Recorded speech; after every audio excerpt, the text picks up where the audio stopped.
राजस्थान के रेगिस्तान के बीचों बीच खड़ा था विजयगढ़ का किला, जिसकी दीवारें सिर्फ पत्थर की नहीं थीं, बल्कि सदियों पुराने रहस्यों की परतों से बनी थीं। कहा जाता था कि इस किले ने जितने राजाओं को जन्म दिया, उससे ज्यादा को निगल लिया। सूरज ढलते ही किले की खिड़कियां अपने आप बंद हो जाती थीं और भीतर एक अजीब सी खामोशी उतर आती थी, जैसे दीवारें सांस रोक लेती हों। उस रात किले में जश्न था। महाराजा रणवीर सिंह की इकलौती बेटी राजकुमारी नायरा का राज तिलक होने वाला था। मगर जश्न के पीछे एक डर भी था, क्योंकि परंपरा कहती थी कि विजयगढ़ की गद्दी पर बैठने वाला हर तीसरा शासक अपनी ही परछाई से मारा जाता है। ये महज कहानी नहीं थी, इतिहास इसकी गवाही देता था। नायरा बचपन से अलग थी। शाही ऐशो आराम के बीच पली होने के बावजूद उसकी आंखों में डर से ज्यादा सवाल रहते थे।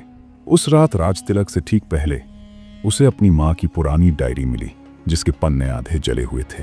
आखिरी पंक्ति ने उसके हाथ कांपा दिए। गद्दी पर बैठने वाला शासक नहीं मरता, मारा जाता है।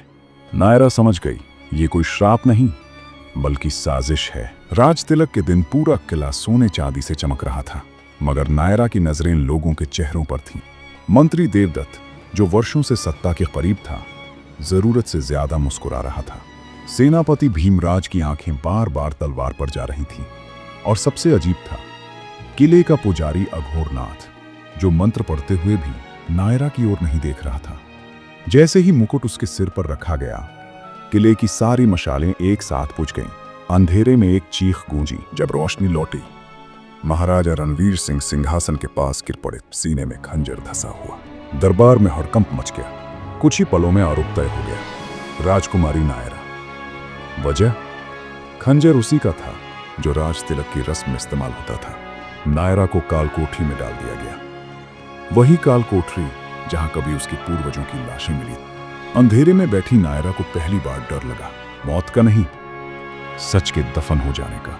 तभी दीवार से धीमी सी आवाज आई, अगर जीना है तो इतिहास पढ़ना होगा। दीवार के पीछे से निकला एक बूढ़ा व्यक्ति, किले का सबसे पुराना कैदी, जो पिछले 30 सालों से गायब माना जा रहा था। उसने बताया कि हर तीसरा राजा दरअसल सत्ता की लालच में मारा गया और दोष हमेशा वारिस पर डाला गया।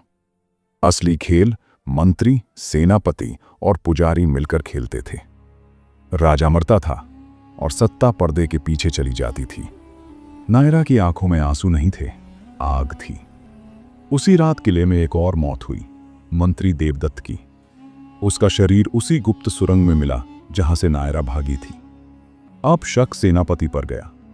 सेनापति ने पुजारी पर इल्जाम लगाया। किला शक और डर में डूब गया। अगली सुबह नायरा पूरे शाही वेश में दरबार में लौटी। सब सन्न। उसने कहा, विजयगढ़ की गद्दी श्रापित नहीं है, इसे डर से बचाया गया है और आज डर खत्म होगा। फिर उसने सच बताया।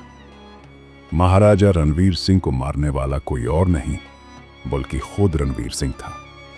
वो जान चुका था कि मंत्री और सेनापति सत्ता हथियाने वाले हैं, और उसने अपनी मौत को साजिश का रूप दिया ताकि नायरा को सच तक पहुंचाया जा सके।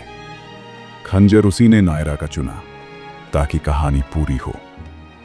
दरबार में सन्नाटा छा गया। नायरा ने आखिरी आदेश दिया, विजयगढ़ में अब कोई गुप्त सत्ता नहीं होगी। जो परछाई में राज करना चाहता है वो अंधेरे में ही सड़ेगा। उस दिन के बाद विजयगढ़ में कोई तीसरा शासक नहीं मरा, क्योंकि पहली बार गद्दी पर डर नहीं, सच बैठा था।